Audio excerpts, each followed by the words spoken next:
देखिए आज हम अपना रिवीजन कर रहे हैं वर्क एनर्जी एंड ग्रेविटेशन का। तो हम शुरुआत कर रहे हैं उससे जो ये पूछ रहे थे अभी। सवाल जो भी था आपका हो जाएगा अपने आप, लेकिन दरअसल इनका जो सवाल था केपलर लॉज पे बेस्ड था। केपलर ने 3 लॉ दिए थे, आपके एनसीईआरटी टेक्स्ट बुक में भी वो मेंशन्ड है। इट मीन्स उन पे क्वेश्चन आ सकता है, ठीक है। केपलर के 3 लॉ थे। फर्स्ट लॉ क्या था? लॉ ऑफ ऑर्बिट, कि एक सन के अराउंड जो प्लेनेट घूमता है उसका ऑर्बिट कैसा होता है? इलिप्टिकल। केपलर का सेकंड लॉ क्या था? एरियल वेलोसिटी वाला, कि भाई सन के अबाउट प्लेनेट की जो एरियल वेलोसिटी है वो क्या रहती है? कांस्टेंट रहती है ना। वो मतलब चाहे दूर जाए प्लेनेट की पास जाए, कितने टाइम में कितना एरिया वो स्वीप करेगा वो कांस्टेंट है। और तीसरा रूल क्या था? क्या था? C² is proportional to R⁵। तो हम अपनी क्लास की शुरुआत ही वहां से करते हैं। Kepler third law,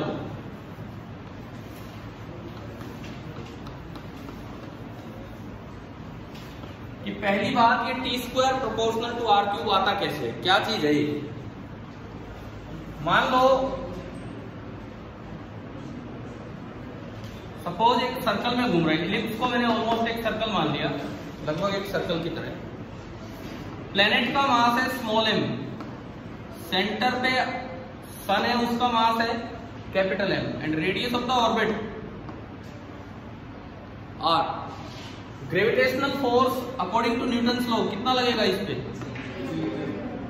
G capital M small m upon R², ये लगेगा। और ये फोर्स सेंट्रीपिटल डायरेक्शन में लग रहा है, टुवर्ड्स द सेंटर लग रहा है उस प्लेनेट पे।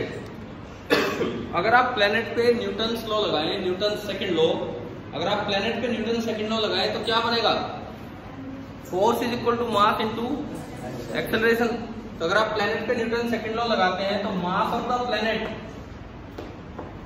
m और एक्सेलरेशन ऑफ द प्लेनेट कितना है? मान लो इसकी स्पीड है v,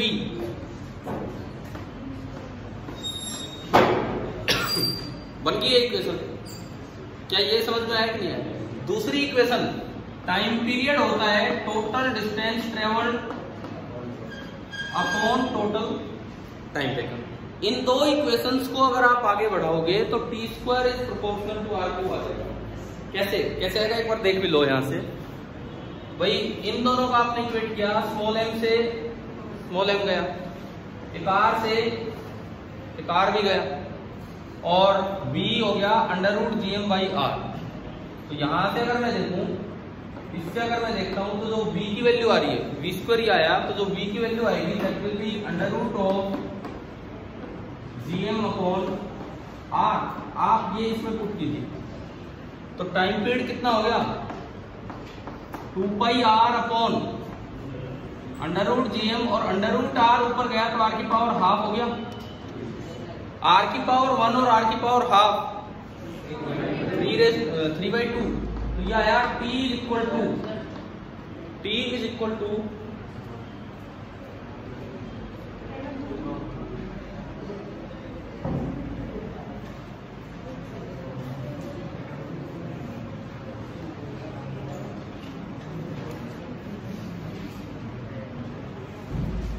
देखिए ये आ रहा है T is equal to 2π upon √Gm और R⁵3/2, squaring both the side. अगर आप स्क्वायर करोगे तो क्या बना? T² is equal to some constant, that constant is 4π² upon G into mass of sun, और उधर क्या बचा? R³। तो बताओ T² प्रोपोर्शनल टू R³ आ गया कि? अब जो इनका सवाल है उसमें बोला है, एक हाइपोथेटिकल क्वेश्चन है कि अगर न्यूटन्स लॉ में, न्यूटन्स ग्रेविटेशनल लॉ में F जो है वो R की पावर किसी और पे डिपेंड कर रहा हो, मतलब 2 की बजाय, इनवर्स स्क्वायर की बजाय इनवर्स में कोई और पावर। अब देखो डिपेंड करता है इनवर्स में पावर दी है कि डायरेक्ट में पावर दी है। सपोज क्वेश्चन में दिया जाए R⁵n नीचे, x भी हो सकता है, n भी हो सकता है, कुछ भी हो सकता है। सपोज ये इस पर डिपेंड करे तो भी यही इक्वेशन तो यही बनेगी और दूसरी इक्वेशन यही बनेगी। अब जब आप इससे कैंसिल करोगे तो R⁴1 ही n-1 हो जाएगा, है ना। R S power N minus one होगा। फिर जब आप इसमें पुट करेंगे तो अंडर रूट जी एम और ऊपर R S power N minus one का अंडर रूट हाफ होगा, हाफ से मल्टीप्लाई होगी ना पावर, समझ में आया? तो आर की पावर कितनी होगी, N minus one by two plus one, LCM लोगे तो two plus N minus one, N plus one by two हो गया। यानी कि ये आर की पावर आ रही है N plus one by two. दोनों साइड आपने स्क्वायर किया तो आर की पावर कितनी आई, एन प्लस वन। अब जो ओरिजिनल लॉ है उसमें एन टू है, उसमें एन टू है, तो एन प्लस वन कितना हो गया, 3। तभी तो T square proportional to R cube. कर लोगे इस तरह के सवाल, है ना? ऐसा भी हो सकता है इनवर्स पावर ना देंगे, ऊपर ही लिख रखा हो, तो वो भी यही करना है, काम तो वही करना है। क्लियर है भाई? बताओ, केपलर के तीनों लॉज पे बड़े चांसेस है कि कोई ना कोई सवाल आ जाए। उसका एक कारण यही है कि आपकी टेक्स्ट बुक में पूरा दिया हुआ है केपलर के तीनों लॉ, इसलिए। क्लियर हो गया? अब यूं बताओ, केपलर के लॉ पहले आए थे कि न्यूटन पहले आया था? केपलर लॉ पहले आ गए थे, न्यूटन लॉ पहले आ गए थे, केपलर लॉ। लेकिन केपलर लॉ जब केपलर ने दिए तो उसके पास एक्सप्लेनेशन नहीं थी, उसके पास केवल डाटा था। डाटा से उसने लॉज बना दिए, लेकिन उसके पास एक्सप्लेनेशन नहीं थी। एक्सप्लेन किसने किए? न्यूटन। एक्सप्लेन बाद में न्यूटन ने किए, न्यूटन के लॉ से। अब यूं बताओ, एक पहले भी मैंने पढ़ाया है इस तरह का काम, शायद आपके टेस्ट में भी डाला है कभी कभी पहले, या किसी और ने डाला होगा, पता नहीं। केपलर के 3 लॉ हैं। अगर फोर्स इनवर्स स्क्वायर डिपेंडेंस ना लेके कोई और डिपेंडेंस रखता हो, अगर फोर्स इनवर्स स्क्वायर डिपेंडेंस ना लेके कोई और डिपेंडेंस रखता हो, तो आप बताओ कौन कौन से लॉ चेंज होंगे और कौन से लॉ चेंज नहीं होंगे? थर्ड लॉ तो चेंज हो ही गया।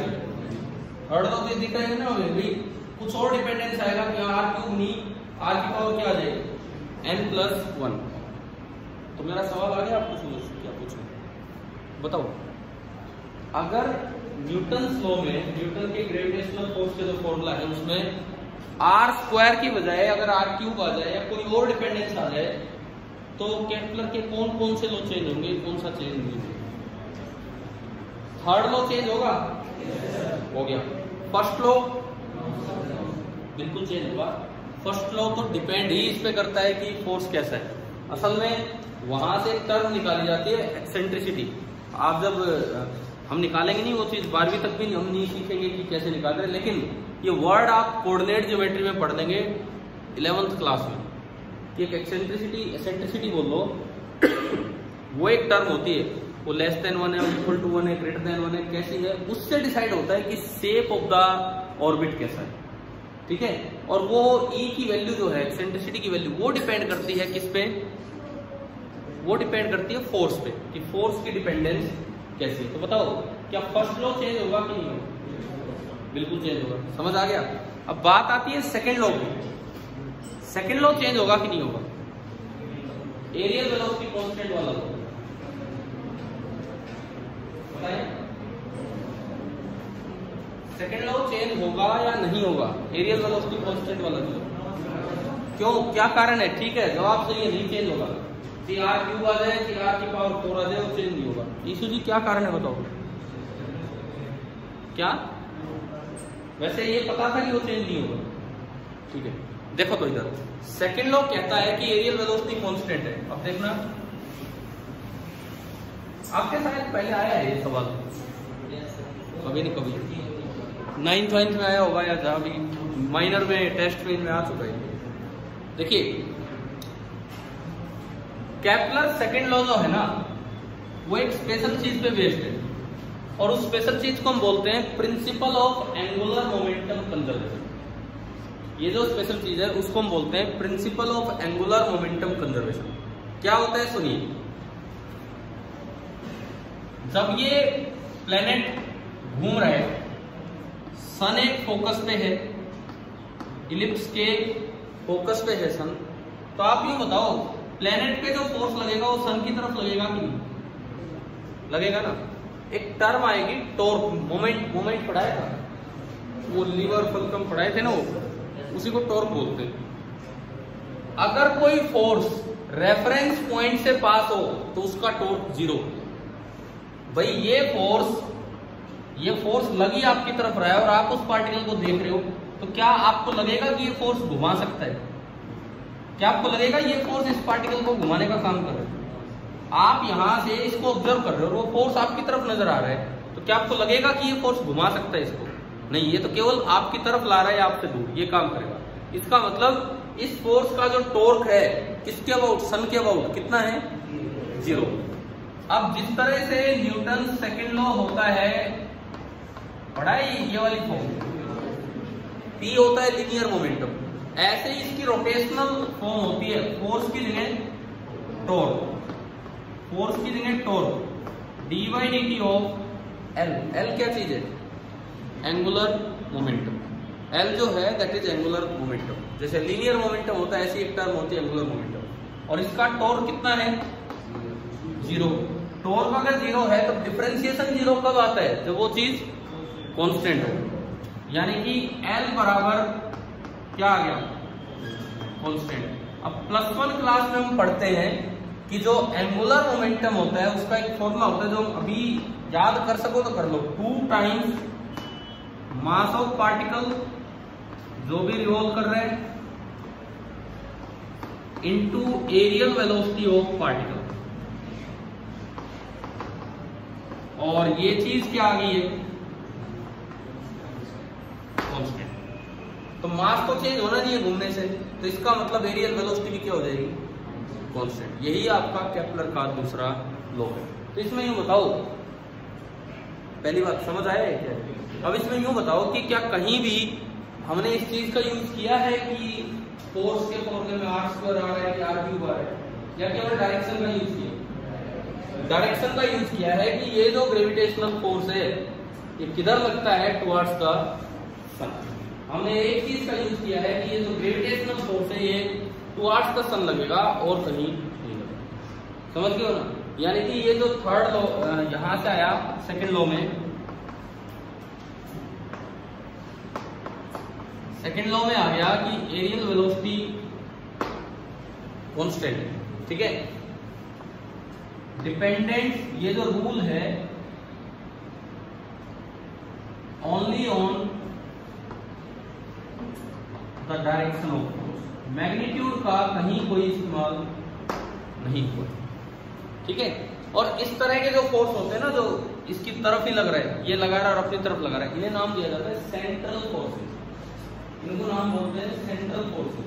तो याद रखिए, जब भी कभी सेंट्रल फोर्स लगते हैं तो एरियल वेलोसिटी क्या रहेगी? कांस्टेंट रहेगी थी, मैग्नीट्यूड कुछ भी। तो एक चीज बताओ, शुरुआत हमारी याद यहां से हुई, केपलर के तीनों लॉ समझ आ गए, ठीक है। और ज्यादा कॉमन क्वेश्चन आते हैं थर्ड लॉ पे, t² प्रोपोर्शनल टू r³।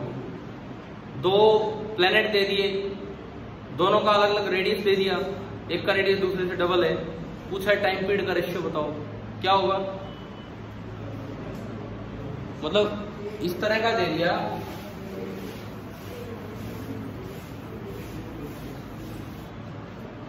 देखिए इस तरह का काम दे दिया कि भाई दो प्लेनेट है, सन के अराउंड घूम रहे हैं, एक r रेडियस में, एक 2r रेडियस में, प्लेनेट नंबर 1, प्लेनेट नंबर 2। आपको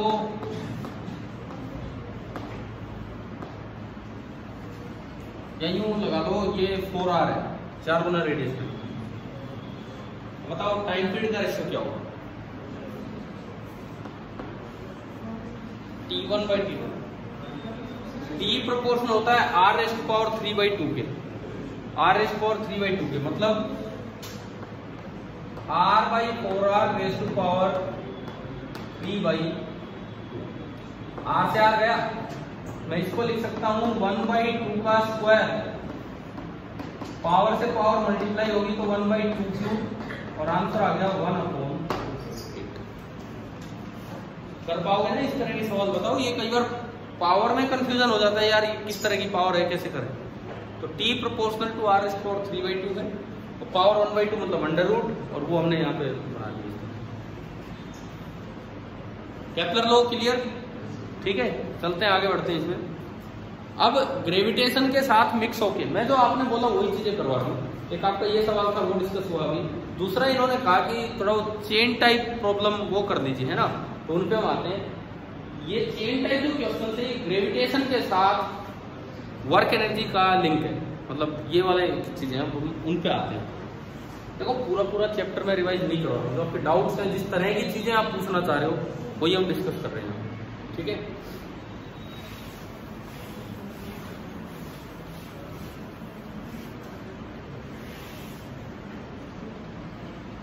अक्सर इस तरह के क्वेश्चन आ जाते हैं, जैसे ये कोई यूनिफॉर्म चेन है,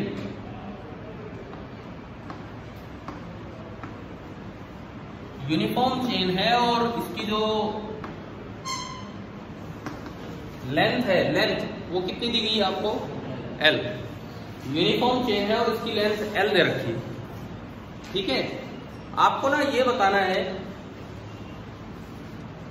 कि अगर मैं इस हिस्से को भी ऊपर ही उठा के, भाई यहाँ कील लगी है तो मैं कील में इसको भी अटका सकता हूं। मैंने क्या किया, मैंने इस चेन को ना ऐसा कर दिया, यहाँ जो कील लगी थी उसी में लोअर एंड को भी हिंज कर दिया।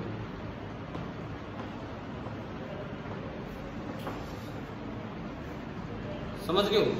उसी में लोअर एंड को भी हिंज कर दिया। तो पूछा ये है कि यहां से यहां जाने में वर्क डन, वर्क रिक्वायर्ड क्या होगा, ये बताना।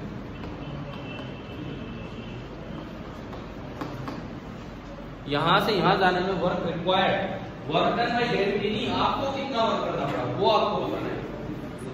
करें एक बार ट्राई, फिर मैं बताता हूं आगे।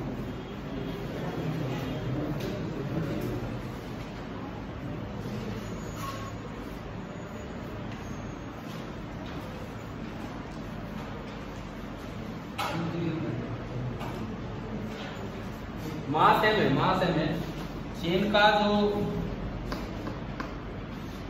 पूरा मास है वो है m।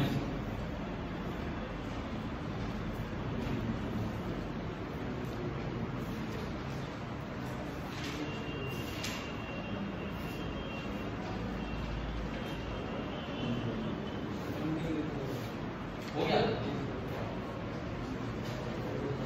देखो सबसे पहली बात तो अगर ऐसा कोई स्टेटमेंट आए ना, work done by external agent या वर्क रिक्वायर्ड, इसका मतलब है कि आपको ये मान लेना है कि स्लोली ये सारा चेंज हुआ है, क्योंकि अगर आप तेजी से चेंज करोगे तो वर्क ज्यादा करना पड़ेगा, स्लोली करेंगे तो वर्क थोड़ा कम। तो मिनिमम वर्क रिक्वायर्ड हम पूछते हैं यहाँ पे, ठीक है, या क्वेश्चन में पूछा जाता है। तो ऐसे में ना सबसे पहली चीज तो आपको एनर्जी कंजर्वेशन नहीं लगाना है, यहाँ प्रिंसिपल ऑफ एनर्जी कंजर्वेशन यहाँ वैलिड नहीं है, क्योंकि आप बाहर से एक फोर्स लगा रहे हैं। तो जहां कुछ नहीं लगता वर्क एनर्जी के प्रॉब्लम्स में, वहां हमेशा क्या लग जाती है? Work energy theorem. फिजिक्स का एक ऐसा रूल है, फिजिक्स का सबसे बेसिक रूल है, न्यूटन लॉ भी हर जगह नहीं लगता, वर्क एनर्जी थ्योरम हर जगह लग जाती है। सबसे बेसिक रूल है फिजिक्स का, समझ गए हो? मतलब हर तरह की प्रॉब्लम में आप वर्क एनर्जी थ्योरम लगा सकते हैं। आप उसे सोल्व कर पाओ नहीं कर पाओ वो एक अलग बात, ठीक है। अब देखिए वर्क एनर्जी थ्योरम क्या कहती है कि work done by all the forces is equal to change in kinetic energy. इस चेन पे ना 3 फोर्स लग रहे हैं, एक कॉन्टैक्ट फोर्स ऊपर हिंज का, कील जो लगा रखी वहां, एक ग्रेविटी का वर्क, और तीसरा जो फोर्स आपने लगाया होगा वो, समझ गए हो? तो मैं अगर तीनों फोर्स यहां लिखूं, work done by hinge, hinge ने कितना वर्क किया, work done by gravity and work done by external, external force ने कितना किया, is equal to change in kinetic energy. हमने बोला जब भी वर्क डन बाय एक्सटर्नल पूछे, आप मानो कि स्लो चेंज है, बहुत भारी चेंज नहीं है, बहुत तेजी से चेंज नहीं किया है, तो स्लो का मतलब है कि चेंज इन काइनेटिक एनर्जी 0, ठीक है ना, यह मैं एज्यूम कर रहा हूं। अच्छा, जहां हिंज फोर्स है उस पॉइंट का कोई डिस्प्लेसमेंट नहीं हुआ, तो work done by hinge force कितना? 0। ग्रेविटी एक कंजर्वेटिव फोर्स है, कंजर्वेटिव फोर्स का वर्क आप डायरेक्ट लिख सकते हैं। कैसे? कंजर्वेटिव फोर्स का वर्क आप डायरेक्ट लिख सकते हैं, बताओ कैसे? बिना वर्क निकाले एनर्जी से, पोटेंशियल एनर्जी से। Work done by a conservative force is equal to, मैं दो ऑप्शन देता हूं, चेंज इन पोटेंशियल एनर्जी या negative of change in potential energy, negative of change. आ गया ध्यान है ना? तो सुनो, अब ये ग्रेविटी है, तो ग्रेविटी के कोरस्पॉन्डिंग जो पोटेंशियल एनर्जी है वो होती है gravitational potential energy, GPE, gravitational potential energy. कैसे कैसे लिखें? उसके लिए ना आपको एक जीरो लेवल मानना होगा। सपोज आपने इस लेवल को, किसी भी लेवल को मान लो भाई जीरो लेवल, मैंने इस लेवल को माना zero level of GP. Extended चीजों का जब जीपी लिखना हो, एक्सटेंडेड चीजों की, तो आप अगर वो यूनिफॉर्म है तो सारे मास को समेट कर कहा मान लीजिए, उसके सेंटर पे, है ना? तो आपने क्या किया, सारा मास यहां मान दिया। कितनी लेंथ नीचे है, तो जीपी इनिशियल क्या बनेगा बताओ? माइनस, हाँ क्योंकि ये नीचे जीरो लेवल से नीचे, minus M G L by, ठीक है। उसके बाद अब आप इधर आओ, अब सारा मास कहाँ है? यहां मानेंगे सेंटर पे, एल बाई 2 का भी आधा, एल बाई 4, ठीक है। अब अगर मैं जीपी फाइनल लिखूं तो यह आ गया minus M G L by 4। GPE final आपका आया minus M into G into L by. समझ आया कि नहीं आया बताओ, है ना? तो इन दोनों से अगर मैं लिखूं वर्क डन बाई ग्रेविटी, तो that is negative of change. Negative of change का मतलब होता है इनिशियल माइनस फाइनल। समझ गए हो?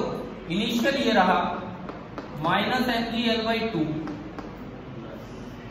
माइनस फाइनल करोगे तो प्लस हो गया, कितना? M G L by 4, M G L common, minus 1/2 plus 1/4 कितना आया?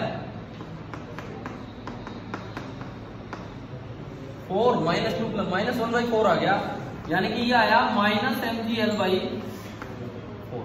तो इसकी जगह आपने रख दिया minus M G L by 4।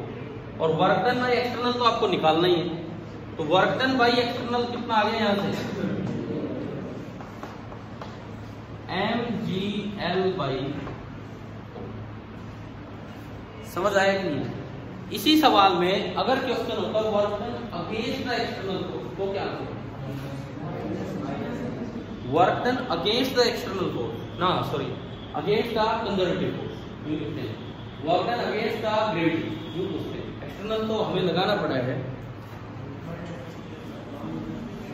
एक बार फिर दोबारा ध्यान से सुनो, मैं कह रहा हूं कि वर्क डन अगेंस्ट ग्रेविटी, जो आपने वर्क किया है ना वो वर्क डन अगेंस्ट ग्रेविटी ही है। ग्रेविटी किधर ले जाना चाह रही थी उसको? नीचे। तो अगर वर्क डन अगेंस्ट ग्रेविटी भी आए तो भी आंसर क्या होगा? M G L by. समझ में आया? Because work done against conservative force is always stored as the change in potential energy. Work done against conservative force is always stored as change in potential energy. तो अगर आपसे पूछा गया है कि वर्क डन अगेंस्ट ग्रेविटी, इसका मतलब change in potential energy निकाल दो, वही क्या होगा? Work done against gravity. और चेंज का मतलब क्या होता है? फाइनल माइनस इनिशियल, तो वही आ जाएगा प्लस के साथ, ठीक है। अच्छा, वर्क एनर्जी थ्योरम का एक और फायदा ये है कि फोर्स की सही जानकारी ना होने पे भी आप वर्क कैलकुलेट कर जाते हो। फोर्स की कोई जानकारी नहीं है, पता नहीं मैंने तो भाई किस पॉइंट पे फोर्स लगाया है, इसको बीच से पकड़ के यूं ले गए, कैसे क्या, कुछ नहीं पता है, लेकिन आपने सीधा क्या निकाल दिया? उसका वर्क निकाल दिया। इवन वेरिएबल फोर्सेस का वर्क भी, वैसे तो फोर्स से जाते तो आपको इंटीग्रेट करना पड़ता है। ये ना वो वाले सवाल बताओ किए होंगे, work done by variable force आता है। तो देखो, एक रिवीजन क्लास मिक्स चल रही है, कभी ग्रेविटेशन वाला पार्ट है, कभी कुछ है। ग्रेविटेशन में मैं आपको थोड़ा याद दिला देता हूँ, जी की वैल्यू में जो चेंजेस होते हैं विद हाइट विद डेप्थ, वो जरूर रिवाइज कर लेना, पक्का उन पे क्वेश्चन मिल ही जाते हैं, है ना। विद हाइट विद डेप्थ किस तरह से, थोड़ा क्योंकि कल आपका टेस्ट है, ढंग से आप पढ़ के आना एटलीस्ट चैप्टर। अभी मैं आ रहा हूँ उस चीज पे जिसपे मैं बता रहा था कि वेरिएबल फोर्स वाले वर्क की तरफ में चलता हूँ। तो इसमें देखो,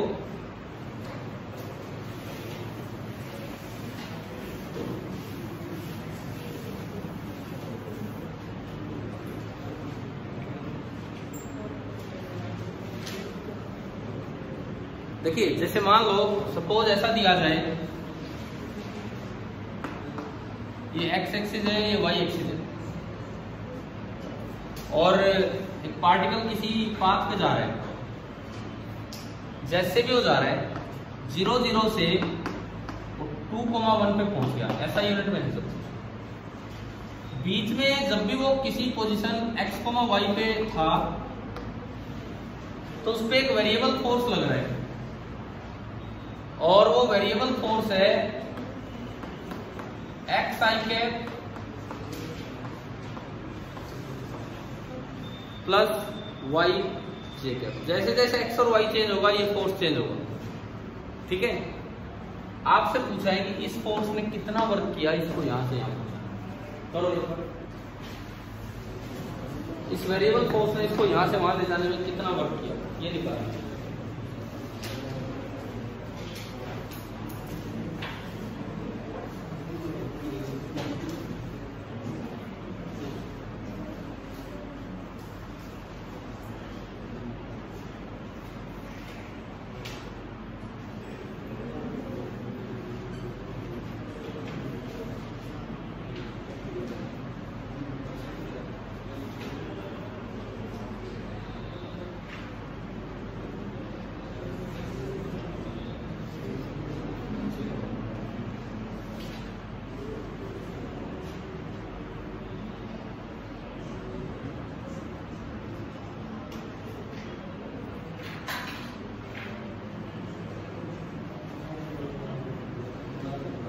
कैसे किया जाता है वेरिएबल फोर्स का वर्क?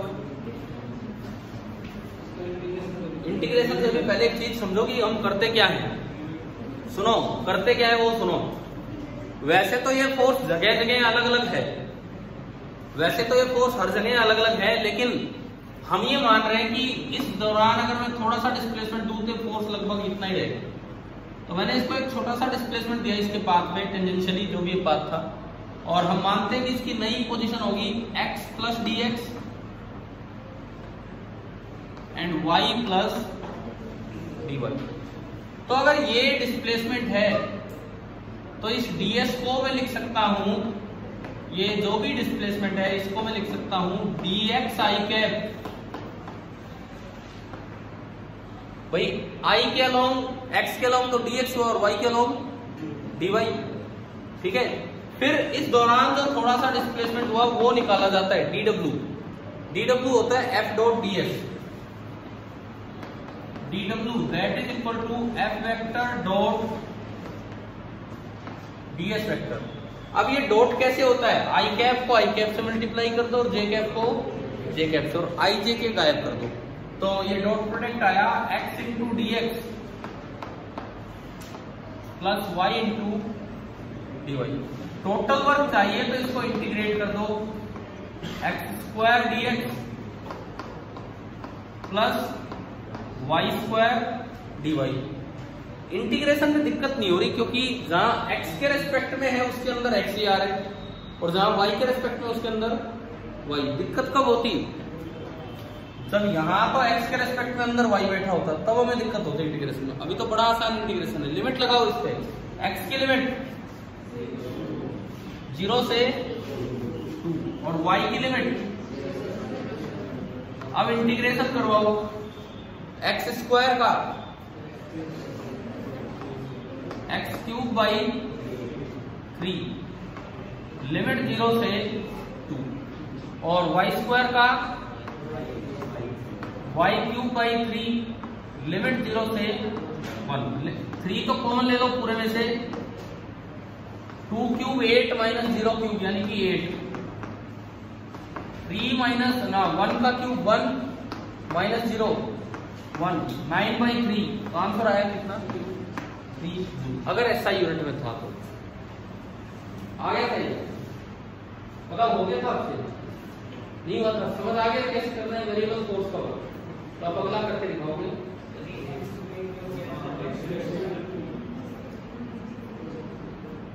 गलत कर दिया, गलत, थैंक यू, गलत कर दिया। ये एक्स स्क्वायर गलती से लिखा गया, ये एक्स डी एक्स था, मैंने यहाँ एक्स स्क्वायर लिख दिया। अब मैं इसको ठीक करता हूँ, ये एक्स डी एक्स है, वाई डी वाई है। एक्स डी एक्स का इंटीग्रेशन क्या होगा, एक्स स्क्वायर बाई 2, और वाई डी वाई का वाई स्क्वायर बाई टू, वो एक स्टेप हम गलत नोट कर देते। ठीक है, अब आपने लिमिट पुट की तो 1/2 तो कॉमन आया, बाहर आ गया, 2 स्क्वायर 4, 4 माइनस 0 4, 1 स्क्वायर 1, 4 प्लस 1 5/2, ये आ गया था, ये भी नहीं आया था। क्या अब समझ आ गया कैसे वेरिएबल फोर्स का वर्क निकालना? ठीक है, इसमें दिक्कत वहां होती है जहां y के साथ x आ जाए और x के साथ y आ जाए। अगला सवाल वैसा ही लेंगे,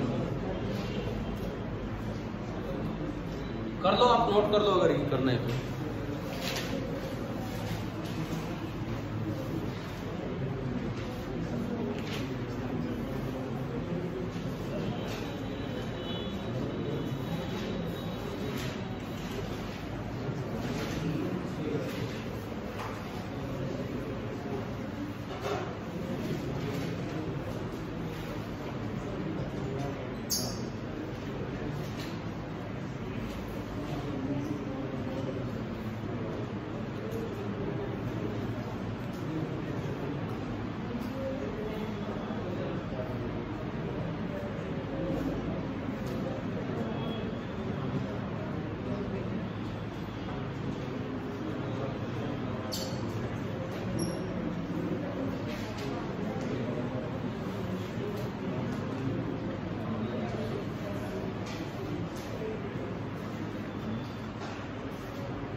अगला एक क्वेश्चन दो इस पे चेंज करके। सपोज अगर ये ऐसे होता yi cap plus xj cap, तो कैसे करता?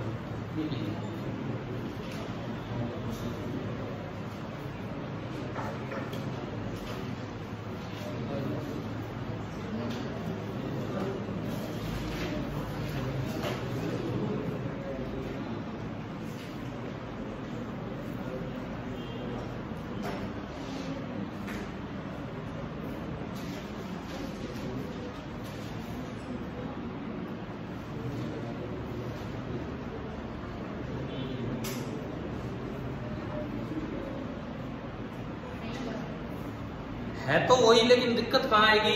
यहां तो y आ जाएगा और यहां x आ गया। क्या समझ? अब इसको सोल्व कैसे करें?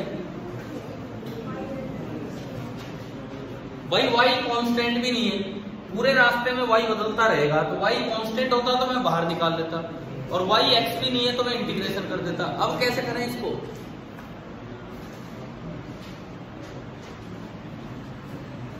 समझ आ रहा है क्या आप क्वेश्चन कह रहे हैं? तो देखो अब तरीका सुनो।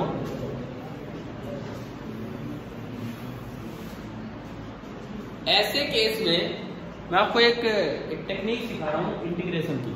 अगर ऐसा सवाल आ जाए, अगर यहां पे y अटक गया और यहां पे x अटक गया, तो अब तरीका सुनिए। सबसे पहले ना इनमें से एक उठाओ इंटीग्रल y dx और दूसरा इंटीग्रल x dy। ठीक है, सबसे पहली बात, ये किसके रेस्पेक्ट में इंटीग्रेशन है? y या x? किसके रेस्पेक्ट में ये इंटीग्रेशन? x के रेस्पेक्ट में। थोड़ी देर के लिए आप y को कांस्टेंट मानो। अगर y कांस्टेंट होता तो y बाहर आ जाता और अंदर क्या बचता? ओनली। और इंटीग्रल dx तो x होता है, तो ये आपका बन गया x इंटू y। ठीक है, अब इसमें भी यही काम करो। ये किसके रेस्पेक्ट में? y के रेस्पेक्ट में, तो x बाहर आ जाएगा और इंटीग्रल dy क्या आया? क्या ये दोनों सेम आ गए? अगर सेम आ गए तो ही इंटीग्रेशन सोल्व होगा, नहीं तो इंटीग्रेशन सोल्व नहीं होगा, नहीं तो ये फोर्स नॉन कंजर्वेटिव हो जाएगा, फिर कुछ और चीजों की जरूरत पड़ेगी। ठीक है, अब देखो सेम आ गए ना ये। अब ये इंटीग्रेशन सोल्व कैसे होगा? आप यहां लौट के आओ dw पे। dw आपका क्या निकल के आया था? y dx plus x dy। आप इंटीग्रेशन से पहले लौट के आओ dw पे, और dw ये आया था y dx plus x dy। इसको लिख दो परफेक्ट डिफरेंशियल होता है डी ऑफ, ये क्या आ रहा है एक्स वाई आ रहा है, तो आप इसको लिख दो इकट्ठा डी ऑफ एक्स वाई। अब इंटीग्रेट करना बड़ा आसान है। अब अगर डब्ल्यू चाहिए तो इसको इंटीग्रेशन, और इंटीग्रेशन से डी डायरेक्ट कट जाता है। इंटीग्रल करोगे जैसे इंटीग्रल डीएक्स आपने बताया, इंटीग्रल डीएक्स को क्या लिखवा दिया, इंटीग्रल डीवाई को, तो इंटीग्रल ऑफ डी कुछ भी हो आगे वही आ जाएगा कि ओनली क्या है एक्स वाई, ओनली आ गया एक्स वाई। और अब अगर इसकी लिमिट की बात करें, लिमिट 0 0 दोनों लिमिट एक साथ चलेंगी से पहले अपर लिमिट पुट कीजिए, x की जगह 2 पुट कीजिए, y की जगह 1, कितना हो गया 2, 2 into 1 2, माइनस 0 into 0 0, आंसर आ गया 2। बताओ ये समझ आया? अगर कभी अटक जाओ तो इस तरह से सोल्व होगा, और अगर सेम ही नहीं आए वो तो बोल देंगे कि ये वक्त निकालना पॉसिबल नहीं है जब तक कुछ और इंफॉर्मेशन ना चाहिए।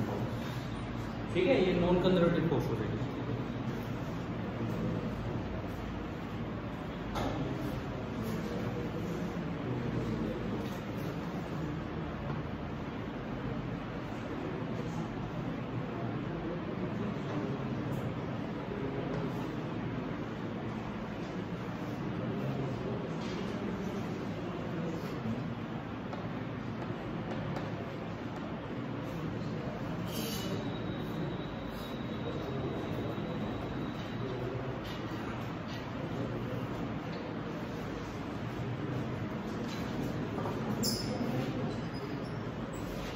इस टाइप का एक और क्वेश्चन लूं, इस टाइप का जिसमें ये अटकने वाला काम है। और तो मैं कुछ चेंज ही नहीं कर रहा, बस फोर्स ही चेंज कर रहा हूं, केवल फोर्स।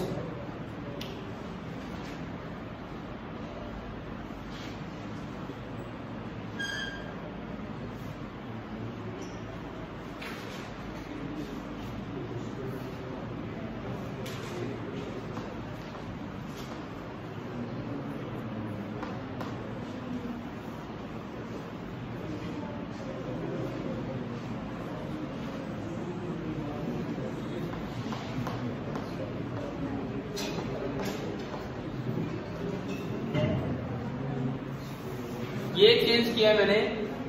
अगर फोर्स ये है तो बताओ यहां से यहां किसी आर्बिट्रेरी पाथ पे लेके गए, इस फोर्स का वर्क कितना है। अगर कैलकुलेट नहीं हो पाता है तो वो नॉन कंजर्वेटिव फोर्स होगा, कैलकुलेट हो रहा है बिना पाथ के बारे में बताए तो वो कंजर्वेटिव होगा। ठीक है, इस फोर्स का वर्क कैलकुलेट कीजिए।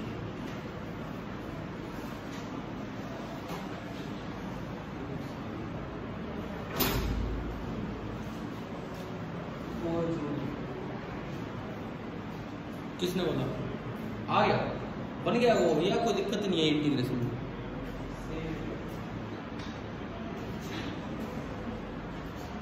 वो बनाया क्या परफेक्ट डिफरेंशियल,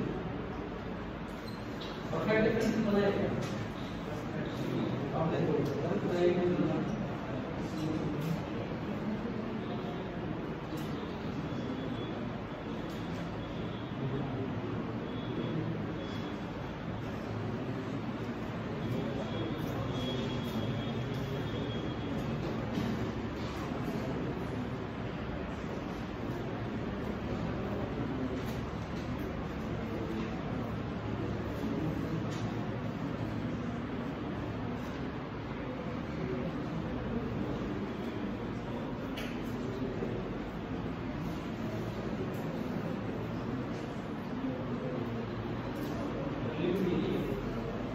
लिमिट ये है 0 0 से 2 1।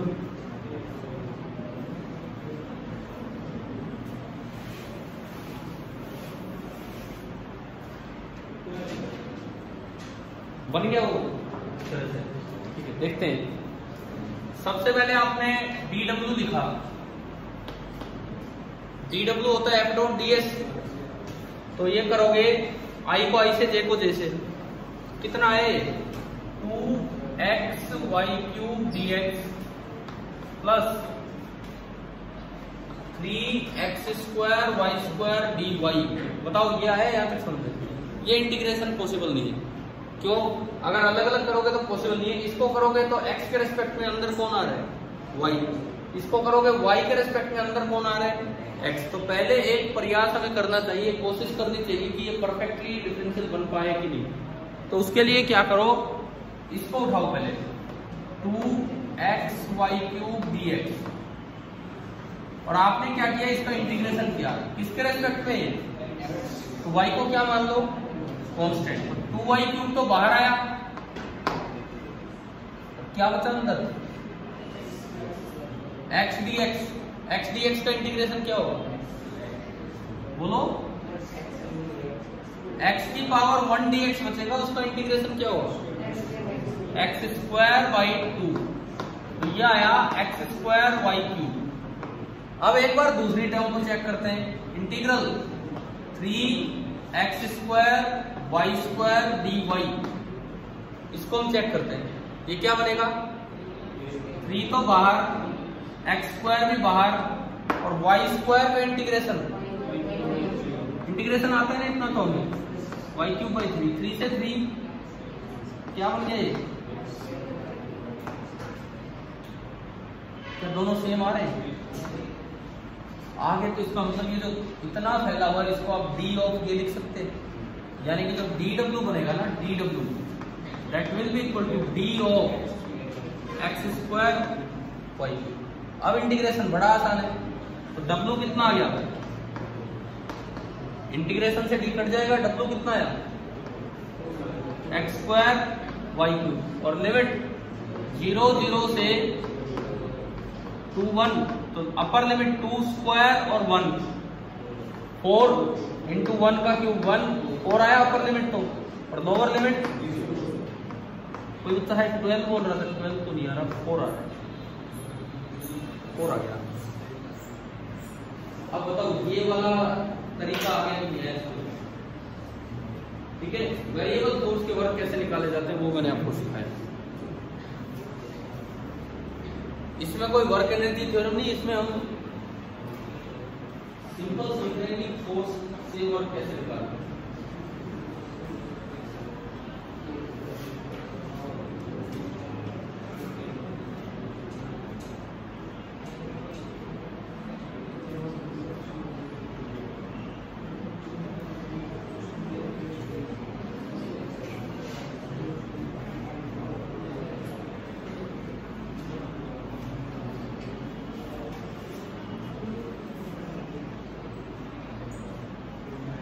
चले आगे बढ़े।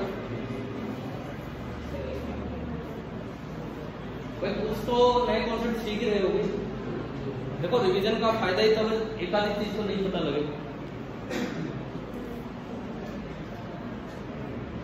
हटा दो, मिटा दो इसको।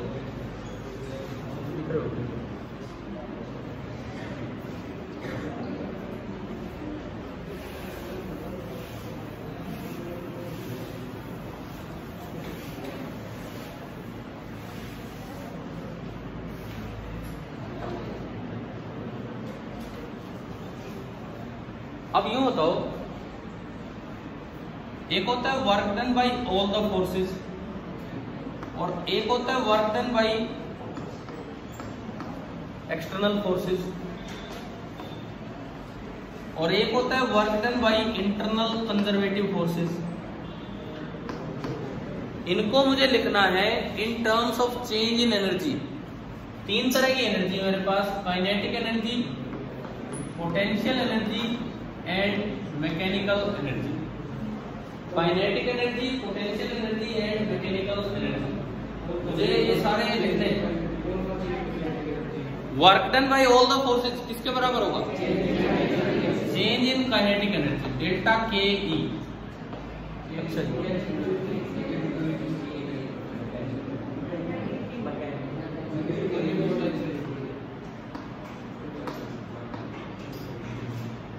ये किसके बराबर होगा? सही बोलो यार, नेगेटिव ऑफ। इन पे भी तो मतलब न्यूमेरिकल ना आए, वैसे पूछ ले, रिलेट करो कौन सा किससे हो रहा है, ये दिमाग रखो। ठीक है, चाहे तो 3 फॉर्मूले अपने ढंग से लिख लो। Work done by all the forces, this is change in kinetic energy. इसमें ऑल में इंटरनल एक्सटर्नल सब आ गए। केवल एक्सटर्नल लेते हो तो चेंज इन मैकेनिकल एनर्जी, और इंटरनल कंजर्वेटिव का लिखते हो तो वो होगा negative of change in potential.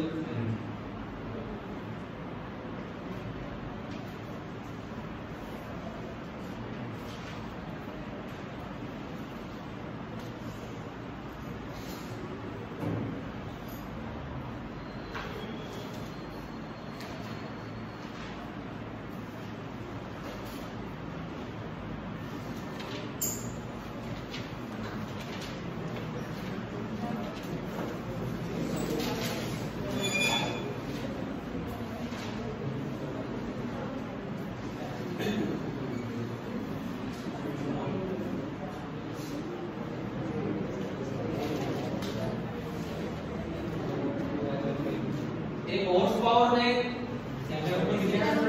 अब मैं थोड़ा पावर की तरफ चल रहा हूँ। हॉर्स पावर में कितने वॉट होते हैं? 746। ये क्वेश्चन डायरेक्ट आपके ये 2014 वाले एनटीएससी पेपर में आया हुआ है, 2014 वाले में सीधा आया हुआ है।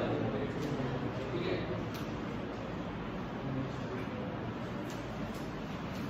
एक इसमें सीधा जो रिलेशन ये पूछ सकता है 1 AMU is equal to, एक AMU किसकी यूनिट है? मास की, और उससे कितनी एनर्जी मिलती है ये पूछे। पता है कि नहीं पता है? नहीं पता है। वैसे तो याद भी रखना चाहिए 931.5 मेगा इलेक्ट्रॉन वोल्ट, जूल नहीं। 1 AMU मास अगर गायब होता है, एनर्जी में कन्वर्ट होता है, इक्वल नहीं होता है, इक्वलेंट होता है, तो वो हमें देता है 931.5 mega electron volt of energy. अब ये अलग यूनिट्स हैं, थोड़ी एटॉमिक यूनिट्स है, एटॉमिक एंड न्यूक्लियर फिजिक्स की, कि AMU मास हो गया, एनर्जी जूल में नहीं मेगा इलेक्ट्रॉन वोल्ट में होगी, इस तरह से। एक AMU मास कितना होता है?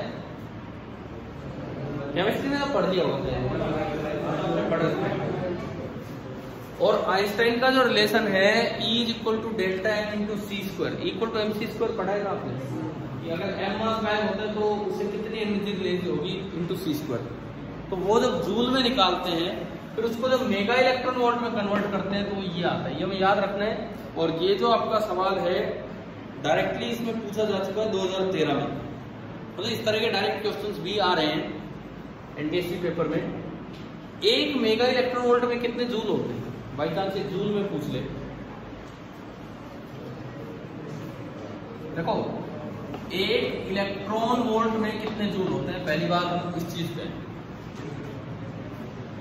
एक इलेक्ट्रॉन वोल्ट में कितने जूल होते हैं बताओ?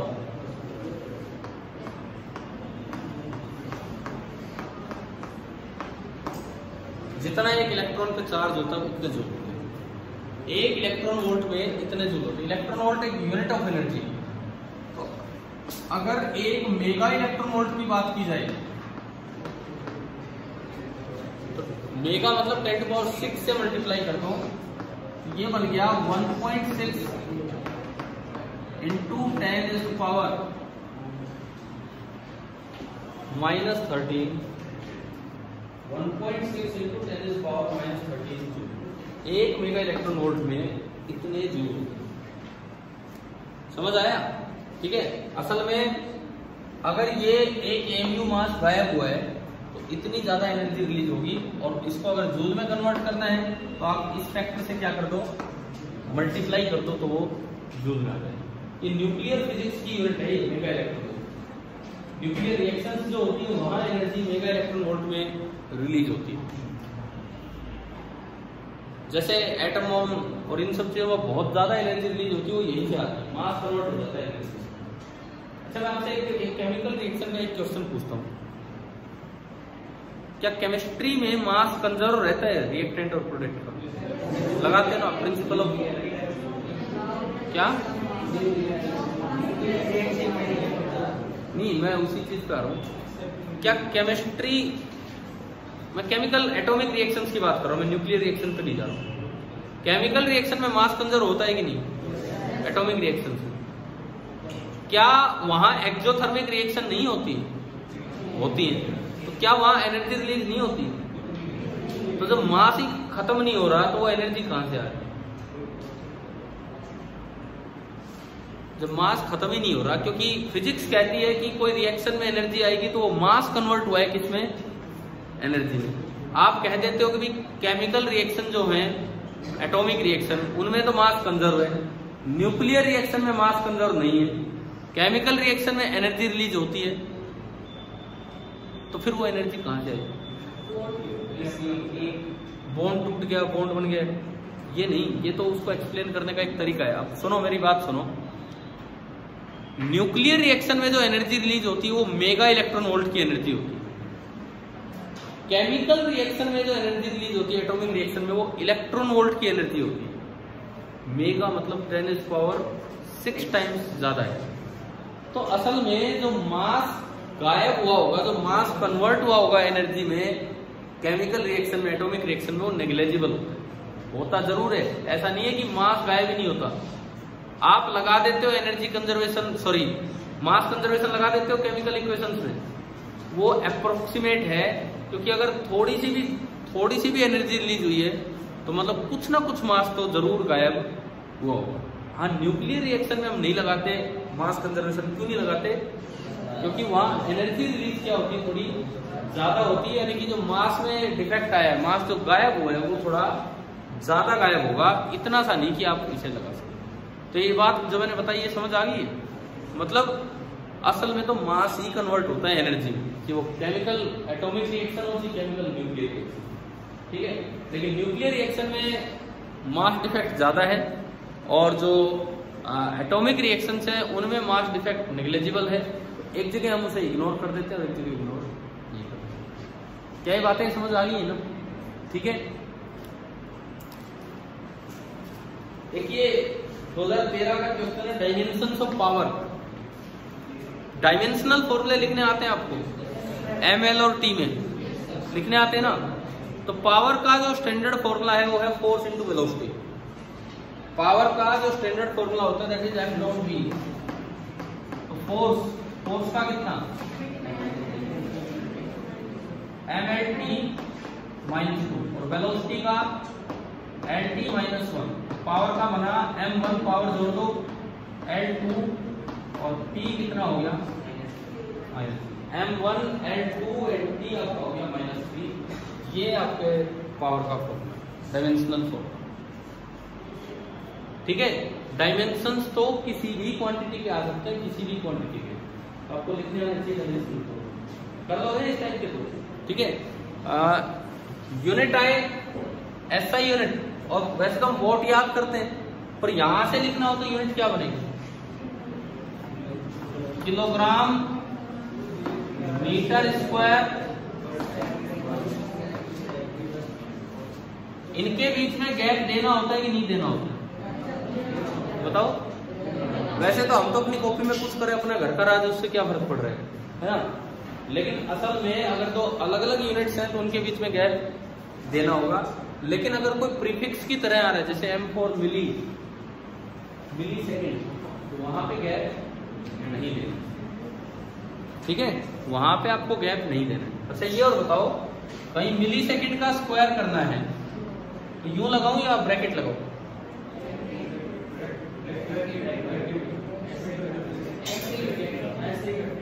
ऐसे ही सफिशिएंट है। ब्रैकेट लगा रहे हो इसका मतलब आप घबरा रहे हो। ब्रैकेट लगाने का मतलब आपको तो डर है कभी कोई अलग ना पढ़ ले, अलग पढ़ाई नहीं जा सकता। ये 2 यूनिट है ही नहीं, ये पूरा एक ही वर्ड है, मिली सेकेंड, है ना। इस पे पूरे पे स्क्वायर होगा। ऐसा नहीं हो सकता कि मिली अलग कर दिया, 10 की पावर -3 अलग कर दिया और सेकंड का स्क्वायर कर दिया ना। वो तो 10 की पावर -3 सेकंड का ही स्क्वायर है, मतलब 10⁻⁶ हो गया वो।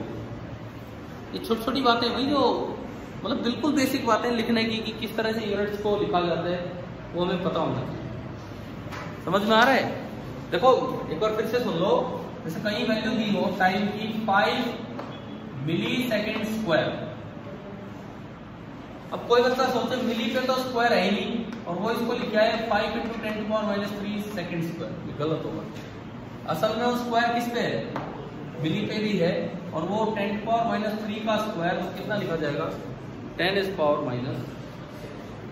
याद रखोगे ना इन बातों को, ठीक है।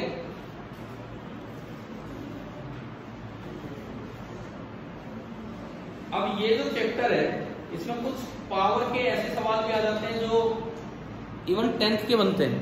इलेक्ट्रिक पावर मीटर तो यहाँ भी लिख देते हैं, वहां भी लिख देते हैं। इलेक्ट्रिक आयरन का भी क्वेश्चन यहाँ दे रखा है।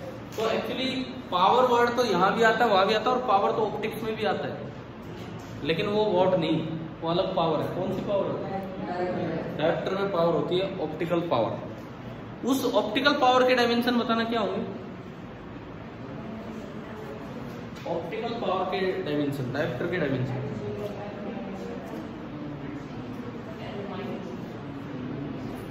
फोकल लेंथ का रेसिप्रोकल था ना वो, समझ रही हो?